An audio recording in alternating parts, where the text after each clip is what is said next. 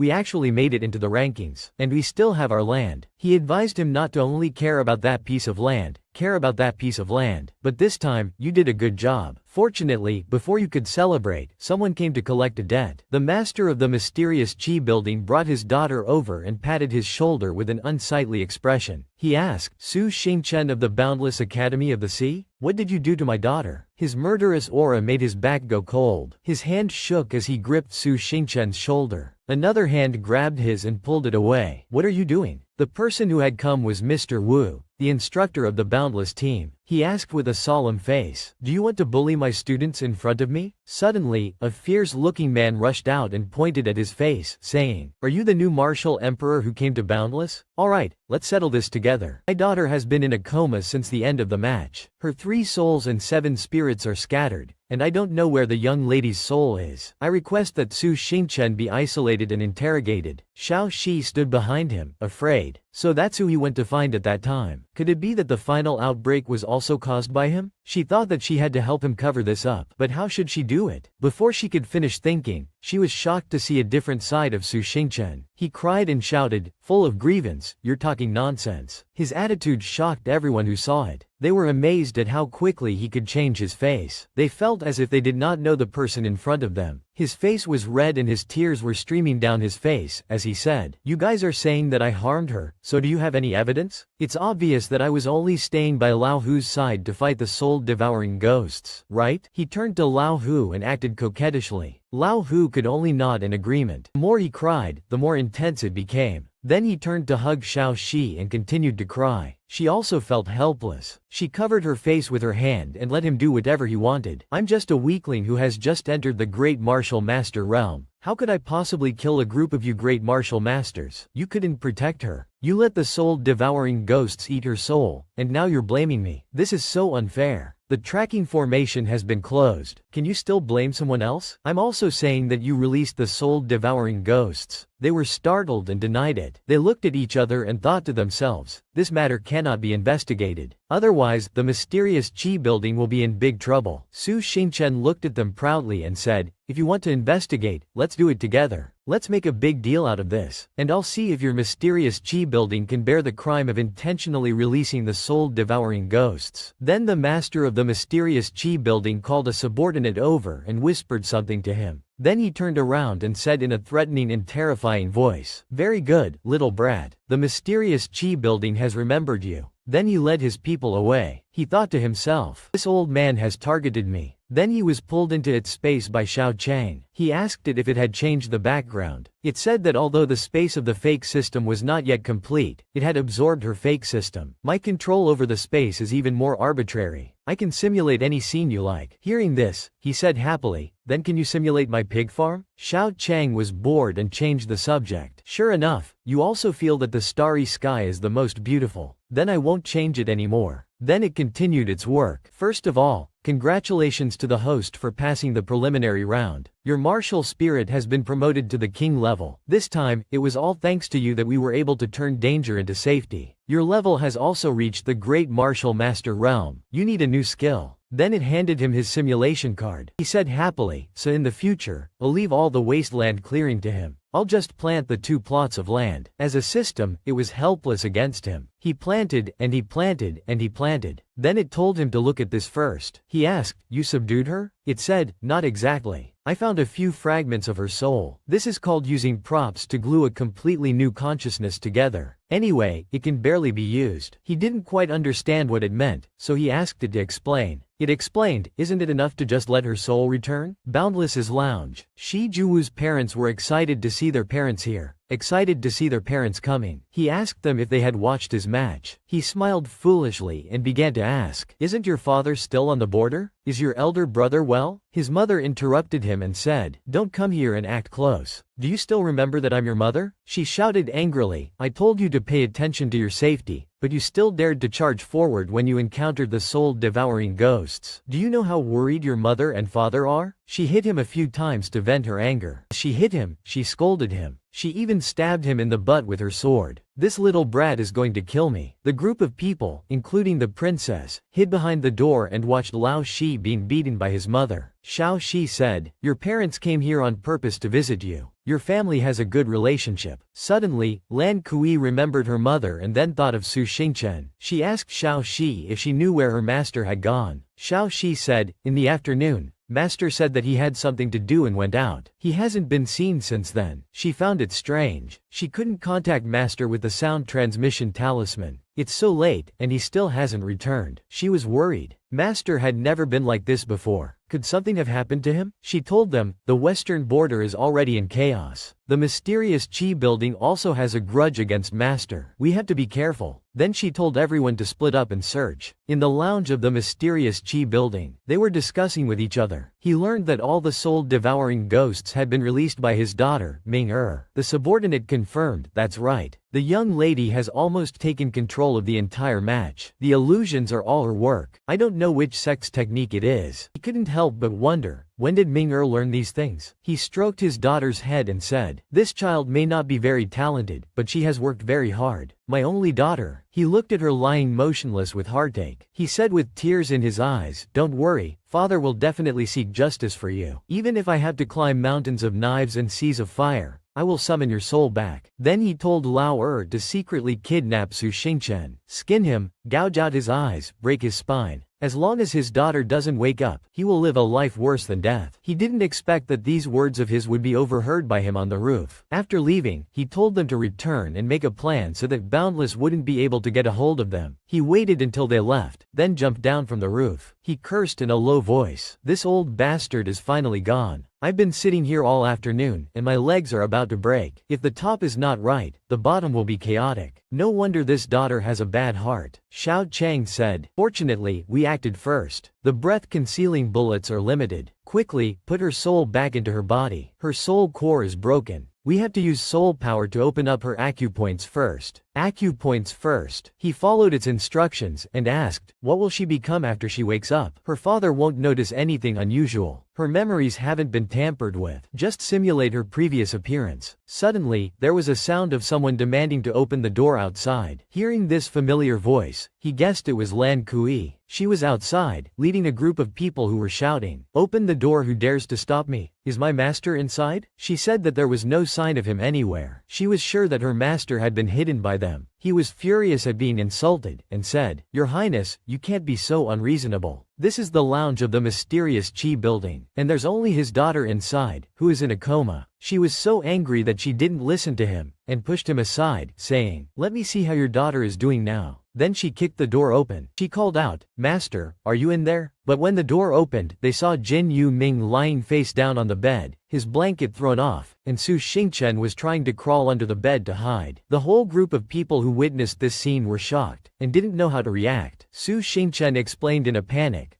it wasn't me. I just passed by and slipped." But now, even with 10 mouths, he wouldn't be able to explain it clearly. Immediately afterwards, Jin Yu Ming woke up. She slowly sat up. The sight in front of her made him blush. A gentle voice rang out, "You are the master." Everyone began to imagine the perverted scene of Su Xingchen. Su Xingchen smiled with a wicked expression. "Haha, the soul-devouring ghosts have broken out. Without the formation to track me, I don't need to restrain myself anymore." After saying that, he took off his coat and held a whip in his hand. "I have to go and settle some scores." Then he saw her and decided to make her the one to bear his anger. Then he swung the whip and hit her repeatedly. She begged him to stop, saying that the whip was too powerful. But he said that if she wanted to be spared, she would have to call him master. Under his perverted behavior, she couldn't resist and had to call him master. Su Xingchen couldn't bear it anymore, and shouted at them not to imagine too much. "It's not like that." But he didn't pay attention to what he said. Now, she only felt disgusted. She said, "You're too perverted, Teacher Su. Even if you're settling scores for us, your perverted hobby is unacceptable." Hearing these words, he felt even more heartbroken. "What are you guys thinking? What kind of person do you think I am?" Lan Kui, who was standing next to her, seemed to have been petrified. She couldn't believe what she was seeing. She said, "Master, you're so disgusting." He tried to explain to them that it wasn't like that, but they didn't believe him. At this moment, Jin Yu Ming's father couldn't hold back any longer. His anger gradually flared up. "You beast, I'm going to kill you." As he was about to make a move, Jin Yu Ming ran over and hugged him, saying, "Father, it's not what you think. Can you listen to me explain it clearly and then make a decision?" Then, he sat on the chair and listened to her explanation. He made Su Xingchen kneel and listen. She began to explain, "Father, actually, Su Xingchen and I have known each other for a long time." Hearing her lie so blatantly, he was full of question marks, but he didn't dare to interrupt her story. She said, "Actually, his surname is Su, and his given name is Xingchen. Just now, I called him by his given name. He's not my master. When I was competing, I was in a hurry to win, so I broke the seal. In the end, I was attacked by the soul-devouring ghosts, causing my soul to leave my body. Then, the master used a magic weapon to protect my soul." He asked suspiciously, "You two know each other? Why didn't you say so earlier? Why did he act like he was at odds with us?" She stammered, "Because I was afraid that you would find out about our relationship. Actually, the master and I have long decided to spend our lives together. The master is poor and penniless, and I was afraid that you would object to us being together. That's why I pretended to be a passerby. But things have come to this point, and I can't not say it anymore. Please, father." He stood up angrily and interrupted her. "I will never agree." Suddenly, his eyes filled with tears, and his voice trembled as he said, "I said, why did you suddenly start calling me father? Ever since you grew up, you haven't called me that respectfully anymore. You usually call me old man, old man. Today, you're calling me that because of this young man." He pointed angrily at Su Xingchen, who was kneeling on the ground, afraid to say anything. He wanted to rush forward and kill him, but his only daughter protected him. He said that he didn't need a father anymore, and that he wouldn't agree even if he died. After saying that, he ran out crying. At this moment, when there were only two of them left, she said in a soft voice, "I startled you. Your subordinate, Jin Yu Ming, pays her respects to the master." He quickly told her not to call him that. Then he shouted angrily, "A Chang, what the hell are you doing?" Xiao Chang said, "At first, she was really too evil. So, I set up a new personality sequence for her. The current setting is gentle, intelligent, and easy to get along with, young lady. She is also absolutely loyal and obedient to you. Being called master is great, isn't it?" He shouted unhappily, "It's too embarrassing. Besides, her personality has changed too much. Her father will definitely suspect it in the future." She said in a low voice, "Jin Yu Ming was spoiled from the beginning in the future. Her father will definitely suspect it." She said softly, "Jin Yu Ming was spoiled at first, but her relationship with her father is not close. Her personality is also rather strange. According to my calculations, this change is within the acceptable range. Although I don't understand the world yet, I will definitely try my best to play the role of Jin Yu Ming. Please rest assured, master." The old man values his reputation very much. His daughter talking to you all her life is extremely shameful. He will definitely hide tonight's matter. It's just that, master, you have to explain it carefully to your people. After saying that, she glanced at the people hiding behind the door eavesdropping. He only then noticed the group of princesses outside the door. The door where she was standing was creaking. She said, "Master, I think I heard something just now. Do you two know each other?" As she spoke, she showed her anger. Even Hekin behind her had already drawn his sword. He hurriedly told them to quickly withdraw their martial souls. They opened the door and walked in. Everyone's faces were gloomy and murderous. Hekin said, "Teacher Su, so your given name is Master. I didn't know that. And yet you're with someone like her." Lan Kui gritted her teeth and said two words, "Master, traitor." In order to avoid an unwanted conflict, Su Xingchen hurriedly told them to calm down. "What you said just now was to deceive her father." Lan Kui snapped and questioned, "Then what is your relationship with her? Explain it clearly." He was pressured to think of a reasonable reason. Then he pointed to Lao Hu standing next to him. He looked at him in surprise. He said with a cold face, "She has a crush on Lao Hu, but he keeps avoiding her, so she goes crazy because of love, releasing the soul-devouring ghosts." Jin Yu Ming from behind also echoed, "That's right, that's right." Su Xingchen pointed at her and said, "So that's why I took Lao Hu to deal with it. But when I met him, I found out he was bald." Miss Jin changed her feelings at that time. She said she wanted to be my dog. Hearing this, she barked like a dog, woof. After hearing these words, Lan Kui asked again, "So does that mean that the person who wants to spend his life with her is actually Lao Hu?" He hurriedly waved his hand to deny that it had nothing to do with him. But then he met Su Xingchen and Jin Yu Ming's friendly gazes. He panicked and cried and admitted that it was him. After blaming him, Su Xingchen breathed a sigh of relief and left, leaving Lao Hu to suffer. He is now being lectured by Hekan and Lan Kui. Secretary Hu, who was saved by him, actually wanted Teacher Su to help him take the blame. "I said, why is Master's eyesight so bad? You are a traitor. At this moment, Xiao Chang opened the progress bar and showed it to him and said, "They didn't believe it at first. Give them some explanation, and they will convince themselves." He said angrily, "It's all the trouble you've caused. You brought a damn system with you. The trouble you've caused. You brought a damn system with you." Xiao Chang continued, "She's so good, but you're still not satisfied? I've gone through her memories once, and the information related to the fake system organization is pitifully little. She and Lao Hu are both just low-level members of the organization." Su Xingchen didn't understand. Such a powerful prop, but they're just low-level members? Xiao Chang opened the image in Jin Yu Ming's memory again and said, "Because she completed the task, Santian Wu gave her those props. For now, it seems that this organization uses fake systems to deceive people into working for them. The fake system is also their way of selecting talents. Like Scarface, he didn't even know about the existence of the organization, and he ended up playing himself to death. I'm just very curious. Why does Santian Wu keep testing me? He's so powerful. Why is he so cautious? Why doesn't he just kill me directly? You are the genuine article after all. So he thinks you are very strong, and that's why he doesn't dare to act rashly." When it heard this, it felt that he was being too cautious, so it felt that something was wrong. Immediately after, it hid in its own space. At the same time, in another place, Xiao Shi said, "I found him. I told you he wouldn't run away, but I spent half a day turning over the sack." The man standing next to him breathed a sigh of relief. "It's good that he's okay. Let's bring some food to everyone and then go back." They were about to go back to eat supper, but they didn't expect that there was a man in black on the roof who had been watching them for a long time. As soon as he saw them leave, he cast a spell from the sky to grow several arms to catch them. In the lounge of the Western Self, a man was sobbing and crying, his face covered in tears. But in fact, the soul of this person was just a little girl. A woman was comforting him. "Jiezi, don't cry anymore." But the more she spoke, the more he cried. "Why hasn't my body changed back yet?" The pink-haired girl said softly, "When this match was about to close, there was an error in the judgment of the magic circle, and your body state was not reset. I have already contacted the Divine Kingdom. Wait a little longer." He cried out, "Their efficiency is too low. How long do I have to wait?" Then he wiped the tears from his face and said, "My disciple has become like this. Can you still squeeze out a baby?" When she heard this, her face turned pale and she said, "Don't be so disgusting, I'll beat you to death." Being criticized made the little girl's soul unbearable, and she could only cry. Luo Chu was outside the door, thinking with a headache. It was unimaginable. As the organizer of the competition, they were actually ranked second to last. It was too embarrassing. The elite competition was in half a month, and with this state, seeing that Kong Feng Yin was not paying attention, she called out to ask her what she was thinking, when someone came to say, "Sister Luo, someone from Wu Jian has come. It seems like they're here to ask for help. They said that someone named Zhu Shi has disappeared in the night market." Has disappeared at the night market. Everyone took turns searching every nook and cranny, but there was still no news. "Have you searched the market?" "Yes, but we couldn't find him. We've searched everywhere inside and out." "Any news from the Western Self?" "We're helping out. The announcement has been sent out all over the city." The sound of people calling out for help could be heard everywhere. Everywhere you went, you could see the missing person poster for Xiao Shi. The identifying features were quite distinctive. Yan Hu, ears are not erect, childlike appearance, gray hair, likes girls. In order to facilitate the search, the arena immediately used the live screen inside and outside the arena. The voice echoed throughout the Western Self City. "Little friend Zhu Shi, little friend Zhu Shi, your brothers and sisters are looking for you. If you hear this, please come to the Picking Star building in the west of the city and contact them." Everyone in the city listened attentively. Their expressions were not very surprised. Instead, their anxiety grew. Another child has been kidnapped? This is probably not the first time a child has been kidnapped here. They guessed that he must have been taken by the people from the Heaven Blade. As for the Wu Jian mansion, they were burning with anxiety. They took turns distributing missing person posters for Xiao Shi. "Have you seen this child?" The words were repeated over and over again, but all they got in response were shakes of the head from the people around them. Yan Hu, is a student participating in the competition? Changshan Academy would also like to contribute, making use of what they had to search for Zhu Shi. The feeling of anxiety continued. At this time, Su Xingchen frowned tightly and tried to search his memory. He thought hard, but he still didn't know where Xiao Shi had gone. According to what the brother who was with her said when they last met, at that time, they all thought that Su Xingchen was missing, and he took Xiao Shi to look for her. Then, he was caught somewhere in the market. He only felt a red light behind him, and then he was hit. When he woke up, he found that Xiao Shi had disappeared. The clue was broken, and it became even more difficult to find her. Su Xingchen slowly raised his head and looked up. The iron rod that had pierced the head of the person who had been with Xiao Shi was still very new, and blood was oozing out from around it. The rod was quite tight, and it was stuck very firmly. The people next to him tried to pull it out, but they couldn't move it at all. Su Xingchen covered half of his face with his hand, and his sharp eyes lit up. He was taken away so silently. I'm afraid the other party has been planning this for a long time. They planned to capture Xiao Shi. Lan Kui felt that something was wrong. If they captured Xiao Shi, how much could they sell her for? Her whole body wouldn't even fetch 2 taels of meat. But there was something that the third princess didn't know. Yan Hu was very expensive. Hawken had traveled to many places, so she had heard of some things. Due to their physical characteristics, Yan Hu was considered a good cauldron. There were few of them, and they could be sold for at least 1 million on the black market. Can be sold for at least 1 million on the black market. Aristocratic cultivators all wanted to fight for it. Speaking of cauldrons, the princess curiously asked again, "What is a cauldron?" It was a very normal question, but of course, the third princess wouldn't know. But it was not very convenient to explain. Hawken felt goosebumps, and her face flushed. An evil heresy. You don't ask anymore. Be careful not to dirty your ears. I had to ask. I order you to tell me. Hawken refused to say anything, which made the princess angry. She grabbed Hawken's collar and pulled her close. Cauldron, cauldron, using Xiao Shi as a cauldron. Su Xingchen said. Lan Kui stopped and listened attentively. Su Xingchen's face gradually changed color, and he looked like a mad cow, his mouth gnashing as he roared, "Damn it, you sick bastards. I'm going to kill those bastards." Everyone rushed to hold Su Xingchen down. Calm down, Teacher Su. We don't know who kidnapped him yet. Disgusting. I'm not that disgusting. Pervert, my disciple. How dare they do this to him? As Su Xingchen's master, it was natural for him to go crazy like this. Fortunately, the announcement came just in time. Teacher Su, we have found Xiao Zai's whereabouts. The Western Self has some clues. Everyone immediately let go, calmed down, and rushed over. Entering the room, Su Xingchen and the others quickly found a place to sit and listened to the clues in silence. Xiao Shi was taken to the ghost market. What is a ghost market? Su Xingchen asked curiously. The ghost market in the Jolin, Divine Kingdom, the border of the western regions of this country, was formed during the True Gao War. This is the largest illegal trading area in the central continent, and there are no moral or legal constraints here. The person from the Western Self reported that there will be a Yan Hu entering the ghost market tonight, and the appearance matches Xiao Zai's. Hearing this, Lan Kui immediately stood up. What are we talking about? Let's go and save her. Even the students who are participating in the competition dared to be captured. They are too bold. She turned around and was about to leave. I must ask my senior brother to send someone to level this ghost market. Are you going to send troops to the border? Your Highness, do you want to declare war? Kong Fengyan's words made the princess pause. The forces there are very chaotic, and all the countries turn a blind eye to it. It's not just you. Your father and your senior brother will not be able to help you, so they can only rely on themselves to save Xiao Shi. But Zhu Shi has been lost in the Western Self City, and the Western Self Academy is also responsible for finding her. Moreover, the Wujian mansion is not familiar with the way to the ghost market. If you don't mind, we will send someone to accompany you. I don't mind. Su Xingchen was overjoyed when he heard Kong Fengyan say this, and he unconsciously held her hand, which made Lan Kui's eyes turn red with anger. Of course I don't mind. Thank you very much. Then let's set off. How dare you kidnap my fox? You're going to die in the ghost market. Young Master Su, wait. Kong Fengyan pulled Su Xingchen back. You can't just enter the ghost market. You need to pay an entrance fee. 100,000 per person. 100,000? The people from the Wujian mansion gathered together and took out all the money they had left. How much money do we have left? Put it all together. I have 250. Don't bother. Even if we sell ourselves, we won't be able to get 100,000. The third princess turned around, and without hesitation, stretched out her hand towards Kong Fengyan. Kong Fengyan, lend me some money. I'll pay you back later. She said shyly, Your Highness thinks too highly of me. 100,000 is not a small amount to me. I have a way. No entrance fee, free entry to the ghost market, Su Xingchen said, and everyone looked back at him. The operation to rescue Xiao Shi begins. The plan this time is to pretend to be slaves, and to go through a broker to conveniently pass through the ghost market without spending a single cent. Su Xingchen and the others split up into small groups. One group went straight through the main entrance, and the other group pretended to be slaves to conveniently enter through the back door. The group that went through the back door was led by Su Xingchen, and they used their natural beauty, but in order to pass through the door more smoothly, they had to disguise themselves a little. They didn't mind getting dirty, and they tried to smear mud on their faces to look like slaves. And tried to smear mud on their faces to look like slaves. They were soon spotted by 2 slave traders and taken away. Old Sheng, are you sending these goods to the ghost market? That's right. Today, I caught a few idiots on the way. They're all dirty and crazy. These guys don't look too bad. I'm sure they'll sell for a good price. The 2 slave traders thought they had made a good deal, but they were wrong. After the battle with Su Xingchen,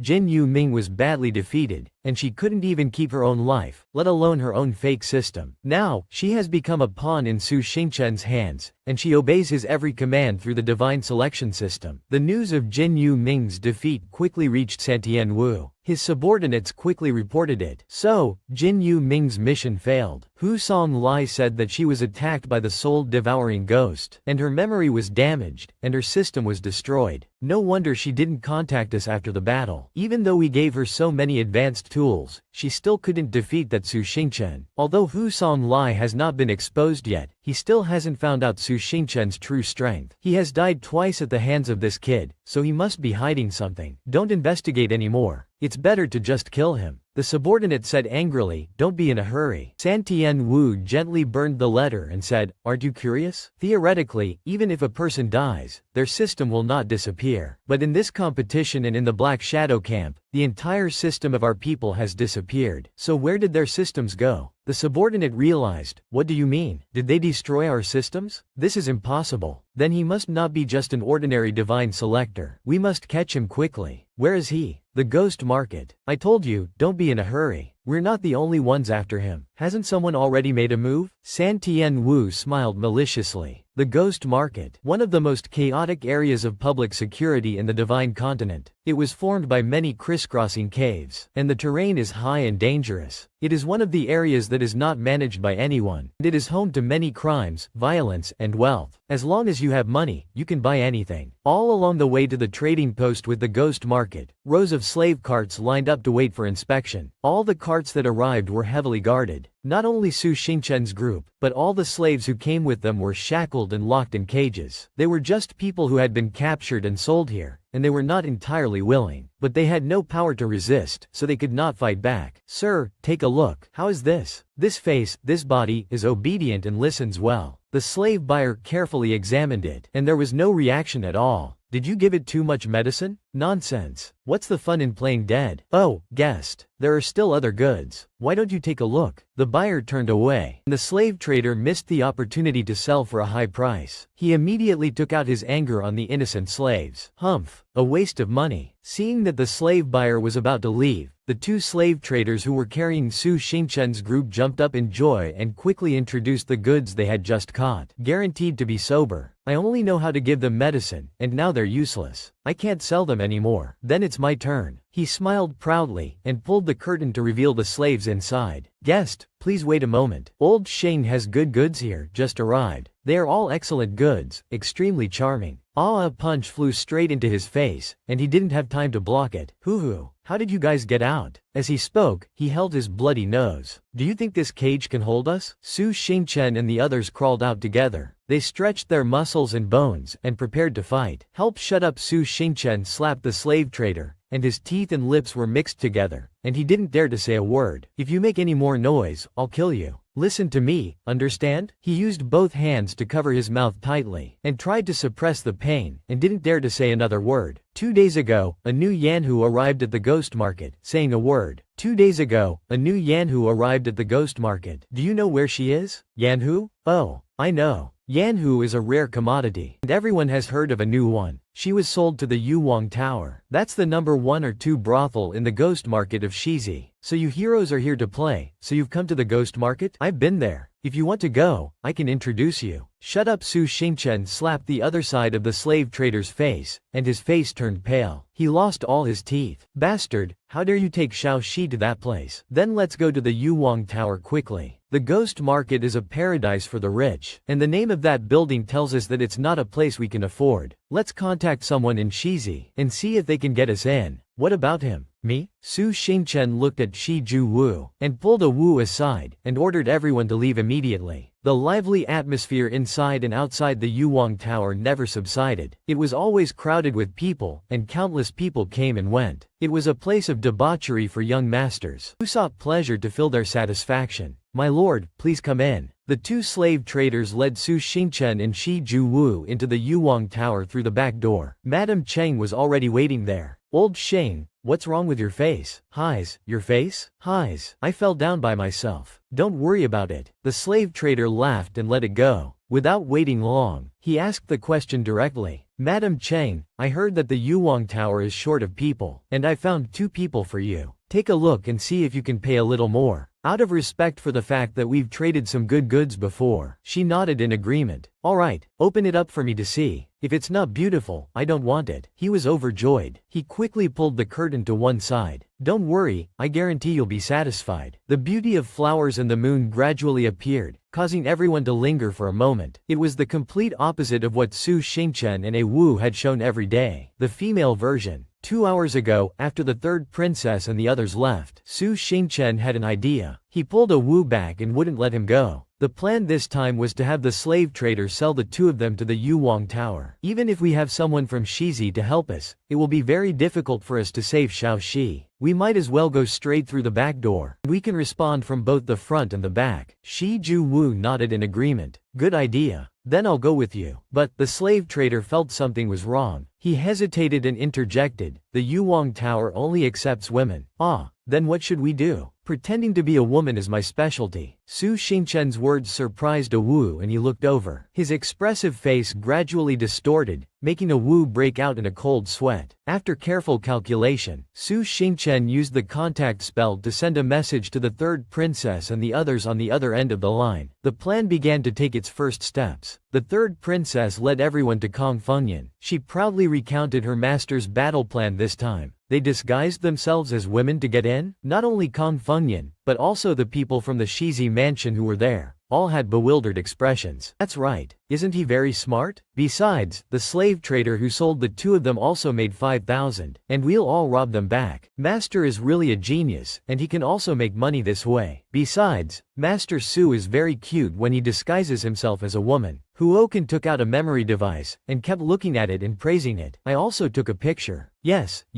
What about my Wu? Shui Xiaoling jumped over, and quickly looked at Shi Ju Wu's new appearance. Kong Fengyan smiled when he saw this. That's amazing. Let's go and support them quickly. The interior of the Yuwang Tower was quite deep. From bottom to top, it was divided into 5 floors of green jade. Green, yellow, orange, and red-orange. The lower the level, the higher the rank. Those who were sold to the Yuwang Tower would be ranked according to their appearance, looks, and race. The more beautiful and rare they were, the more they would be treated well. Race. The more beautiful and rare they were, the more they would be treated well. After seeing the goods that the slave trader had opened up, Madame Cheng took a quick look and nodded in agreement. What's your name? I'm Su. Ah Wu. She stopped in front of Shi Ju Wu, and used her index finger, which was covered in a thick layer of rouge at the corner of her hand, to slowly lift her chin. This one is beautiful, and she has a good figure. Although her voice is a bit unpleasant, but there may be customers who like it. Take her to the orange floor. Then, madam, we're also on the orange floor? Su Xingchen asked quickly. You. Madam Cheng looked back with half an eye. The green jade floor is short of a cleaner right now. The words were like a fatal blow, and Su Xingchen's limbs went stiff, and he couldn't speak. But in order to save Xiao Shi, he still willingly did it. Why did I become a janitor? This face, this figure. I can't even resist looking at it, and yet she sent me here to clean. Su Xingchen threw the broom to the floor, and slapped his chest hard. The system spoke up. Old man Shi is much more beautiful than you. How beautiful? This flat figure is also very cute. On second thought, based on the hierarchical classification, Xiao Shi will definitely be on the red-orange floor. Su Xingchen could only seize the opportunity when no one was around to sneak down and find her. Taking advantage of the fact that no one was leaving, crack, crack, Su Xingchen repeatedly summoned the flying immortal art, but without success. The long corridor was empty except for him and the crackling sound. Why didn't the flying immortal art appear? What's going on? Where's my will? I can't even summon the battle armor. Su Xingchen panicked. This building is not right. The system also sensed that there seemed to be a magnetic field that suppressed soul power. Oh no. Old Shi. Without soul power, will that madam force him to sell his body? Will he have no strength to resist? It's over. Su Xingchen's fellow traveler is in big trouble. Bang bang. Old Shi. Old Shi's chrysanthemum. Thinking of this made Su Xingchen tremble all over. Get out of the way. Suddenly, the door behind him burst open. An unidentified object flew out and hit Su Xingchen in the back, causing him a sharp pain. Damn it. Is this a scam? Does the famous Yuwang Tower also have this kind of goods? A beautiful woman covered in wounds lay sprawled on the floor, breathing heavily and unable to speak. Where's that madam? I have plenty of money. I want a beautiful one. The rude man was the young master of the Chu family, Chu Yutong. Chu Yutong. He always thought he was right, so he didn't care about anyone. Ever since he lost the battle at the Duhun Plain, he had held a grudge against Wuji. To relieve his anger, he had indulged in debauchery. Chu Yutong was a regular customer of the Yuwang Tower. As he drank, his anger grew.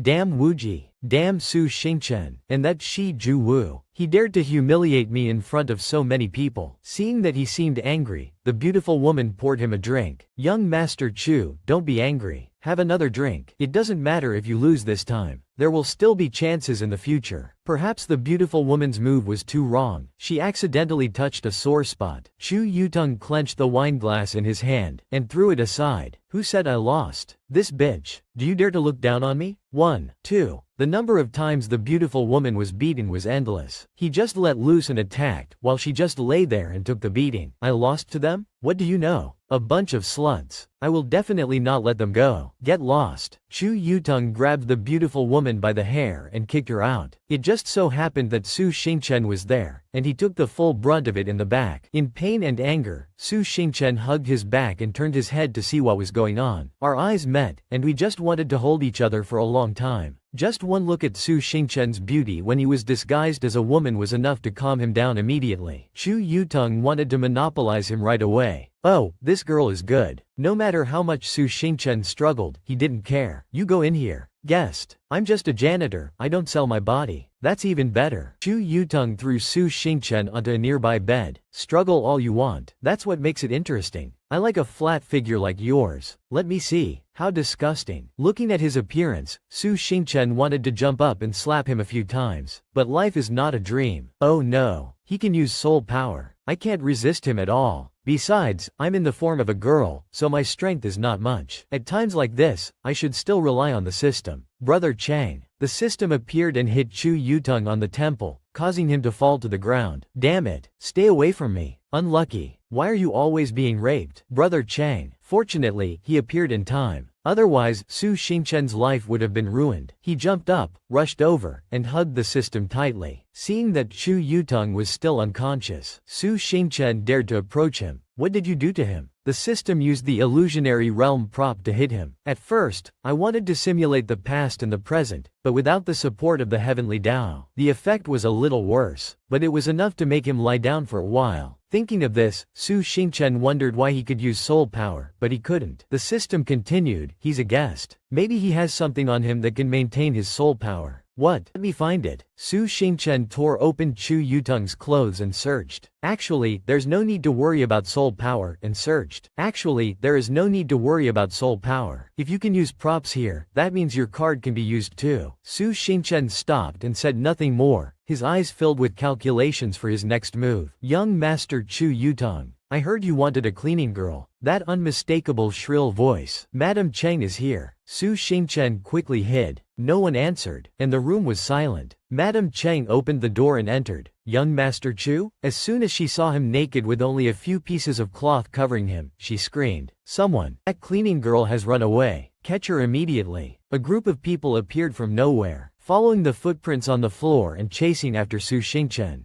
That's too much. Big brother shadow. If I can't use soul power, I still have my shadow. Su Xingchen just lay in the shadow's arms, and let the shadow take care of everything. Over here, catch him. The group of people tried their best to catch Su Xingchen, but they were still left behind. Big brother is not a human, so he will not be restricted by soul power. He laughed heartily, thinking that they would never catch him. But just as he was about to escape, the building suddenly became strange, and its structure twisted abnormally. Soft tendrils emerged from all around and surrounded Su Xingchen. What is this? What's going on in this building? Help me! Su Xingchen was gradually swallowed by the building, as the pursuers watched. Pursuers watched. Idiot. No matter how far you run, you won't be able to escape me. After agreeing on a plan, the third princess and Kong Fengyan entered the Jade Tower of Desire with everyone else. Welcome, welcome. Please come in, guests. Which floor would you like to go to? Kong Fengyan pointed directly to the orange-red floor. But before they left, the receptionist gave each of them a glass of wine. Honored guest, come, drink this wine, and I will take you downstairs. What? I don't drink alcohol. The third princess refused to drink, but after hearing Kong Fengyan say a few words, she changed her mind. Go ahead, it's not poison. This is called welcoming wine. In the Jade Tower of Desire, there is a magnetic field that disturbs soul power. So drinking this can maintain soul power. So master can't use his martial soul? She whispered to Kong Fengyan. That's how the Jade Tower of Desire is. Damn place. It's not as good as just breaking in. The king's law is inferior to the village's customs. In the Jade Tower of Desire, the two black and white factions rose to power very quickly. The owner of this place is not a good person either. And there are many people who pick fights in the Jade Tower of Desire. Very few people leave here alive. Do you know why? She whispered in the third princess's ear and said softly, they were all swallowed by this tower. Just as Kong Fengyan said, Su Xingchen had been swallowed by this tower. Su Xingchen. Su Xingchen. Are you okay? The system tried to wake him up. After a while, Su Xingchen slowly opened his eyes. He couldn't move. He was about to suffocate. Looking around, he saw that it was pitch black. Everything around him was soft and uncomfortable. Where the hell is this? We've been sucked into the building. This building is made of flesh. Its exterior is all camouflage, and it's constantly absorbing soul power. Big brother is about to die. Think of a way quickly. This building seems to be conscious. Suddenly, Su Xingchen felt his stomach getting hotter and hotter, which was very uncomfortable. He immediately stuck his finger down his throat. Gag. The source of the heat came from the storage ring. When he entered the Jade Tower of Desire, they searched him. He quickly swallowed the ring. Why is it so hot? The heat was getting stronger and stronger. If he didn't take out the fire-starting item inside, it might explode. Big brother. Su Xingchen asked the shadow to help him. So the fire-starting item is Ant Hong's seal-breaking stone? As soon as the stone was taken out, the flesh that was pressing down on Su Xingchen from all sides shrank back in fear, and the narrow space loosened up a bit. It's out. What's going on? Can Ant Hong's seal-breaking stone control this place? Why is it on fire? Su Xingchen didn't know either, but he was sure of one thing. It sensed the other stones. Recalling his past memories, his father had once said that the 6 seal-breaking stones were connected to each other. When they are close to each other, they will sense each other. The more stones you find, the wider the range of perception. The stone that Su Xingchen was holding in his hand could sense it. This proved that another stone was nearby. At this moment, in a hidden corner that Su Xingchen could not see, a skinny man was wriggling slightly. He moved slowly, looking like nothing more than a skeleton. He slowly looked up, in the direction of Su Xingchen's movement. He's here. He actually disguised himself as a woman to sneak in here. Interesting. A stone was embedded in his sternum, connected to his ribs, and moved gently with each breath. It kept flickering, making the old man very uncomfortable. Su Xingchen. I've been waiting for you for a long time. Where is this place? After getting the stone, the wall of flesh stopped attacking me. This place must be related to the seal-breaking stone. Su Xingchen carefully examined the material. It felt like human flesh, but also like mushrooms. Well, the only way to know for sure is to taste it. Su Xingchen brought his mouth close and took a deep breath. What are you doing?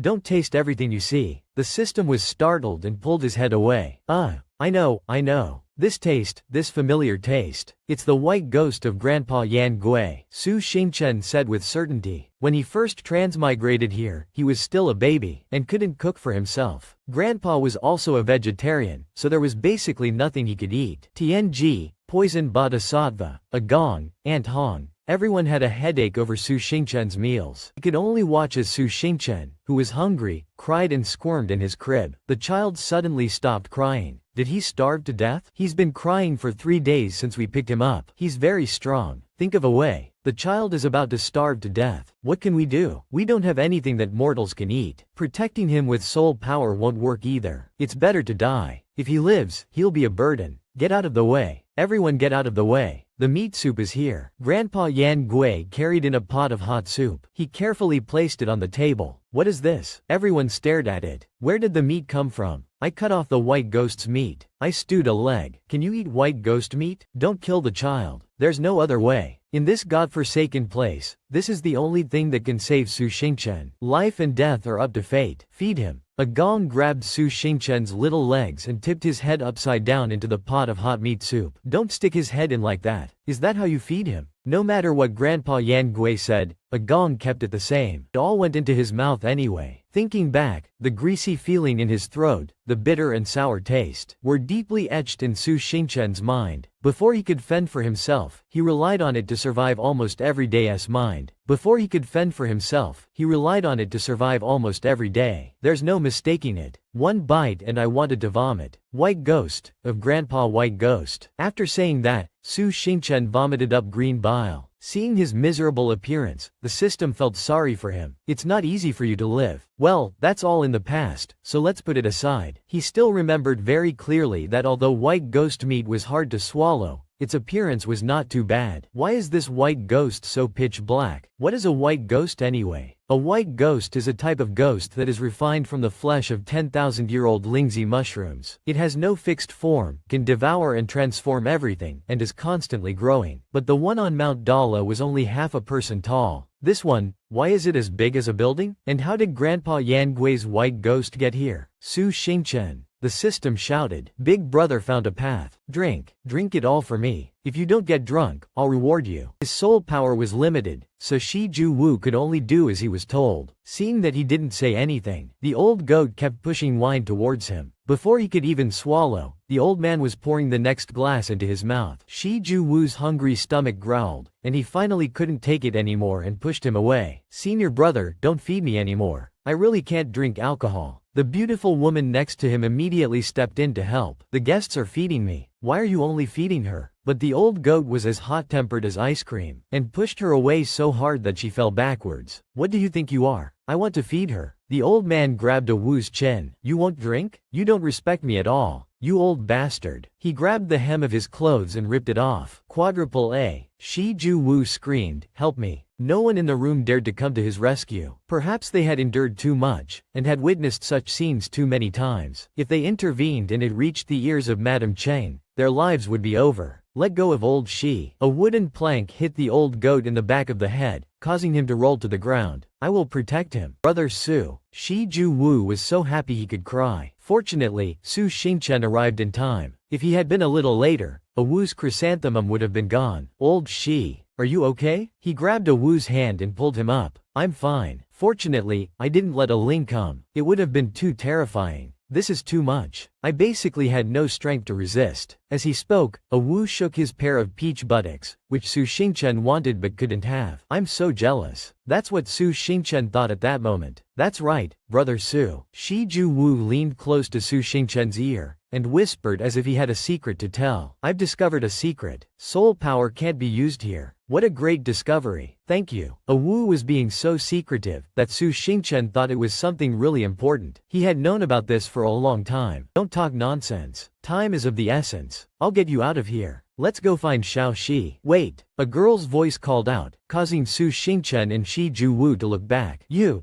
came out of the building just now. Can you leave here? If you can escape, she said as if she was about to cry, her eyes filled with tears that could burst out at any moment. Can I ask you a favor? In a dark and damp place, in a corner of the Jade Pavilion, the sound of beatings, pleas for help echoed. That was where the most beautiful girls were kept. Instead of being able to run and play outside, they were beaten, tortured, and served to the pleasure seekers of the brothel. Escaping from the Jade Pavilion was impossible. There were spies everywhere, and no matter where they hid, they were always caught and brought back. Otherwise, they would be swallowed up by an invisible force, leaving no trace behind. Run? Run again. The sound of the whip cracked, and none of them dared to stand up and fight back. They could only grit their teeth and endure it. Can you run away? Every day you are given delicious food. Are you still not satisfied? Do you still want to escape? She grabbed the hair of the girl in front of her, as if she wanted to pull out every single hair on her head. Blood trickled down. It hurts so much. The girl cried and begged, Madam Cheng, I was kidnapped here. I'm not a servant. My parents are still at home and need to be taken care of. Please let me go back. No matter how much she cried and begged, Madam Cheng ignored her. I run a brothel, not a charity. The tall and muscular man behind her sneered. Don't know how to serve? Then let me teach you. He grabbed the girl's slender legs and tried to molest her in front of everyone present. No, help me. He. No one will come to save you here. He hadn't even finished laughing when he was punched in the back of the head. The punch was so powerful that his neck snapped and he fell to the ground. The impact was so great that the whole room shook. Who are you? Where did you come from? Madam Cheng was so scared that she backed away and ordered her men to attack. Capture him for me. Big Brother frowned slightly. A cold wind blew through the room, knocking Madam Cheng's men to the ground. Such skill. A cultivator? Impossible. Cultivators can't use their soul power here. Hehehe. A clear laugh rang out. The ground cracked open, and a group of people slowly emerged. Who do you think my big brother is? Big brother, help me up. Be gentle. Su Xingchen smiled mockingly. Help me up. Easy now. Su Xingchen sneered. Little sister. I think one of the people that Madam Cheng was beating earlier was an acquaintance of the beautiful woman who was with you. Sister.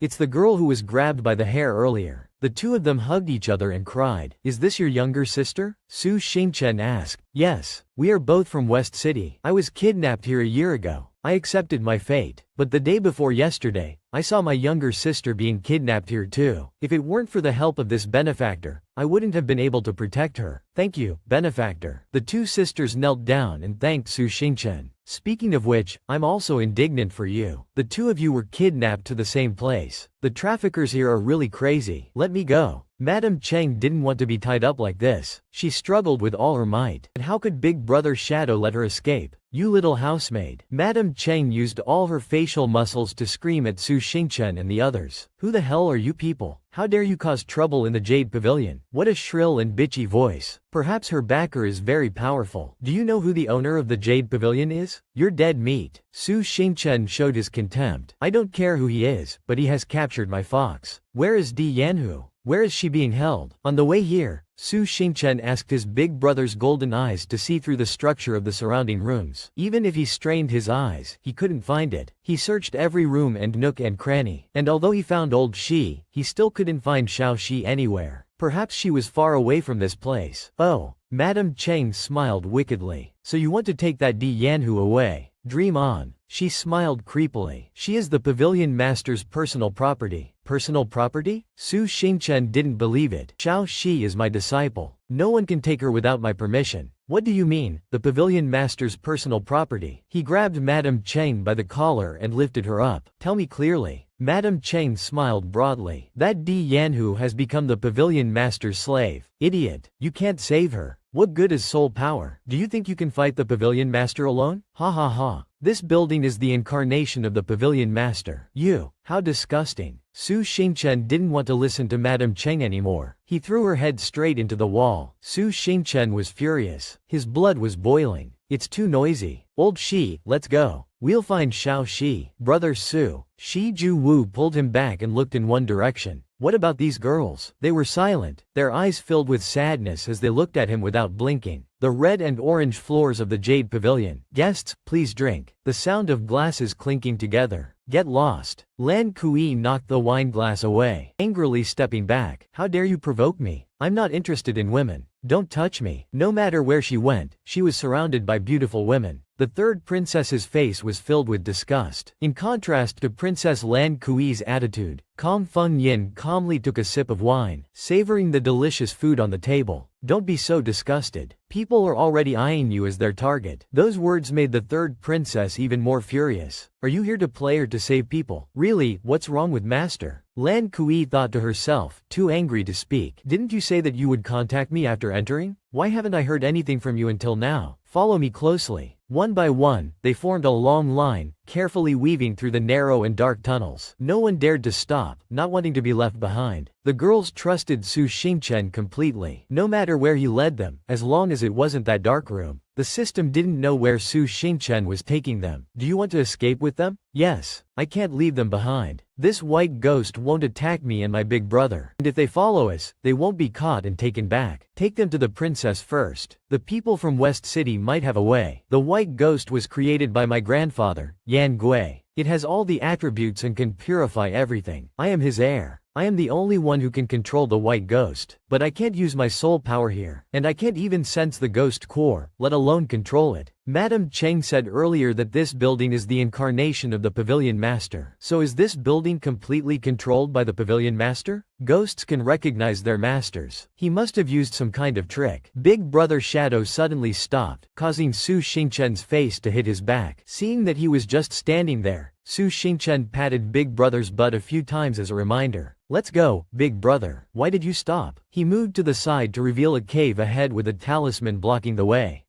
Everyone stood up slowly, looking around. What does this say? The talisman here has a strange interference energy. Big Brother said something strange that only Su Xingchen could understand. The more he looked at it, the stranger the talisman seemed. Perhaps the reason why we can't use our soul power here is because of this talisman. Big Brother, try to break this talisman. The shadow immediately concentrated his strength in his arm, and threw a powerful punch at the talisman blocking the way. The cave suddenly shook violently, and moved continuously. What's going on? Is the white ghost shaking? A familiar figure flew past Su Xingchen. Xiao Shi, it's Xiao Shi. He ignored everything and chased after her, no matter how much Shi Juwu shouted. Brother Su, stop for me. Xiao Shi ran as fast as the wind. Su Xingchen used all his strength to chase after her. After running quite a distance, Xiao Shi finally stopped and slowly turned around to call his name. Su Xingchen. Su Xingchen, save me. Countless red eyes appeared, staring at them from behind, sending a chill down Su Xingchen's spine. It was only then that he realized something was wrong. He had only been focused on chasing after Xiao Shi. Where was this place? Su Xingchen looked around in a panic. Before he could get his bearings, he suddenly fell into a pit created by the white ghost. He rolled over a dozen times and crashed headfirst into the white ghost's flesh. Oh my god. Su Xingchen's strong nose felt like it was about to break. He held his nose, which was bleeding profusely, and slowly stood up. Where is this? Big Brother. Su Xingchen quickly contacted the shadow. Can you still sense me? Don't worry, it's me. The system said, you and your big brother will not lose contact. Through the connection of the system, he was finally able to contact the shadow. Big Brother, take old Shi and the others to the princess first. They don't have soul power, and it would be too dangerous for them to stay here. After saying a few important words, Su Xingchen immediately turned it off. Where is this place? Strange. He had clearly seen Xiao Shi. A figure flew past, and he felt a few scratches on his back. That, Xiao Shi. No, Su Xingchen had never seen Xiao Shi like this before. She's been mind-controlled. The system detected it immediately. But Su Xingchen noticed something else.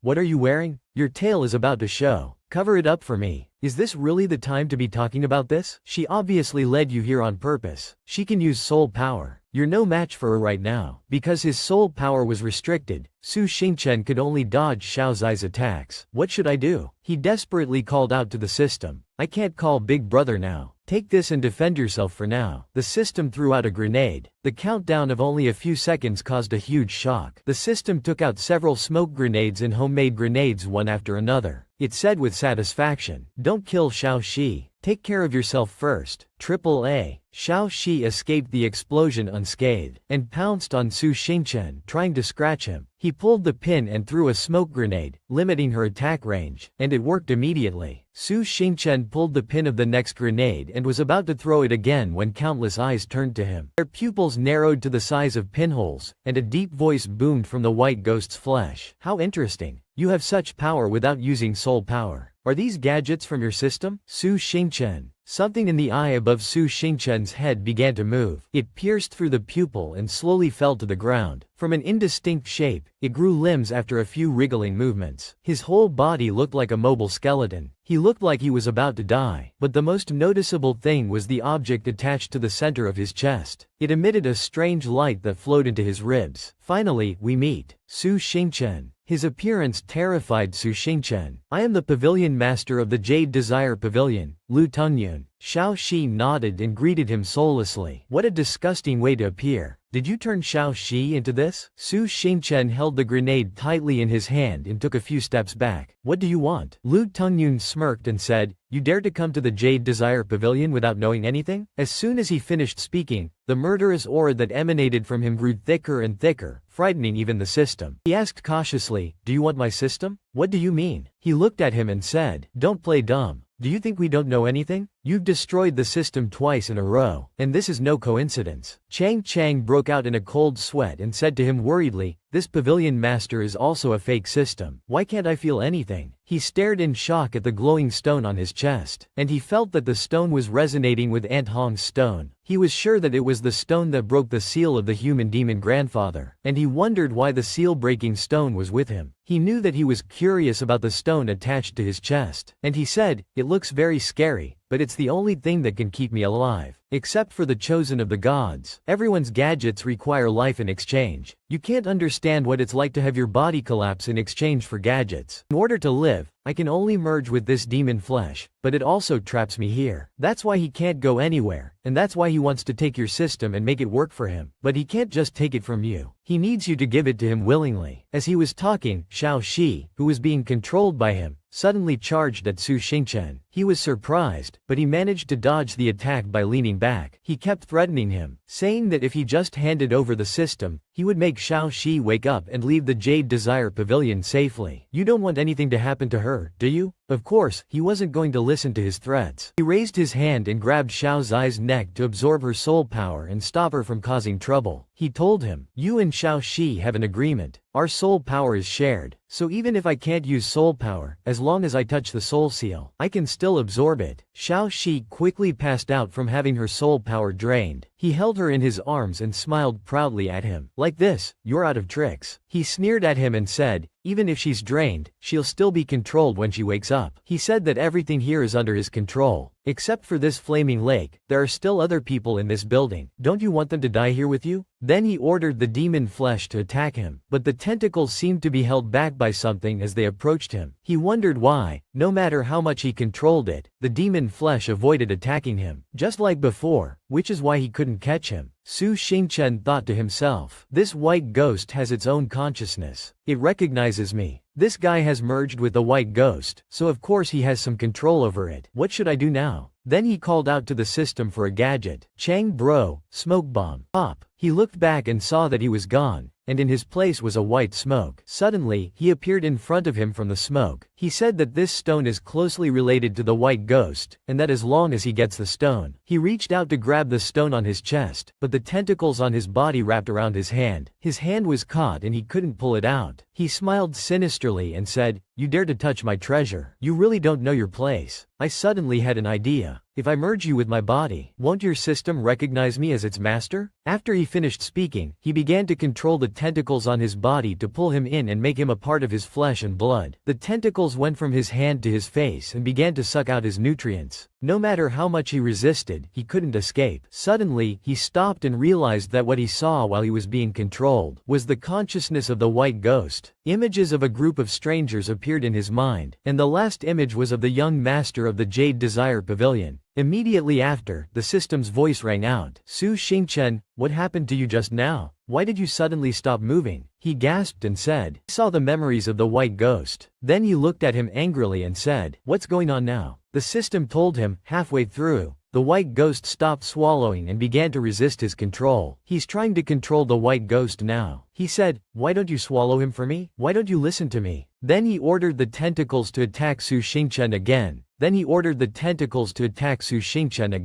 He quickly grabbed Xiao Shi and ran away. As he ran, he talked to the system. The stone is the center of the white ghost, and as long as he holds it, the white ghost has no choice but to listen to him. Just now, the white ghost transmitted a lot of information to me, and the talisman we saw earlier is the magic circle he used to control the stone. The reason that magic circle can't be destroyed is because he has another twin magic circle. These two magic circles must be attacked at the same time in order to be destroyed. When Chang heard this, he asked him if he knew where the other magic circle was. He said that it's in his chest. In another place, the princess was startled when she saw him suddenly emerge from the floor. "Master, where did you come from?" she asked curiously. "Why are you so pale?" Then she asked, "Are you Master's shadow? Then where is Master?" The shadow said something that no one understood. Shi Ju Wu, who was in the form of a girl and being held by the floor, understood and said, "Brother Su said that he saw Xiao Shi when he was chasing her, but he lost track of us. But Master can contact Big Brother, so he's safe for now." Then they received a message from Su Xingchen, asking for their help. On Su Xingchen's side, he was carrying Xiao Shi on his shoulder and using his teeth to pull the pin of a grenade and throw it at him. He glanced at him with disdain and said, "You seem to be very interested in my chest. Do you want to break this stone? Do you think your attacks will work?" He dodged the tentacles and said, "If I don't try, how will I know?" He tried to distract him by saying, "Your organization is so strange. Why do you need my system? Were you also sent by the Heavenly Five?" He snorted coldly and said, "If I hadn't used too many props and my ranking had dropped, I wouldn't have come to you. Before, when we found the God-chosen system, we would all level up. It would have been stupid to take it for our own use. I wouldn't have wasted so much and become a useless thing." Seeing that he was off guard, he threw grenades at him continuously, but he was still unharmed. He looked at him and said, "I told you, your tricks are useless." But before he could finish speaking, he realized that something was wrong. He began to feel the stone on his chest gradually separating from his body, and blood began to flow from his mouth and nose. When he saw this, he stared at the stone in horror and cried out, "What is this? The twin magic circle is broken." Su Xingchen was also very tired at this point, gasping for breath. He said, "The talisman of your magic circle is a pair. Normal attacks are useless." On the other side of the magic circle, his clone was constantly attacking the magic circle, causing the connection between him and the white ghost to begin to break down.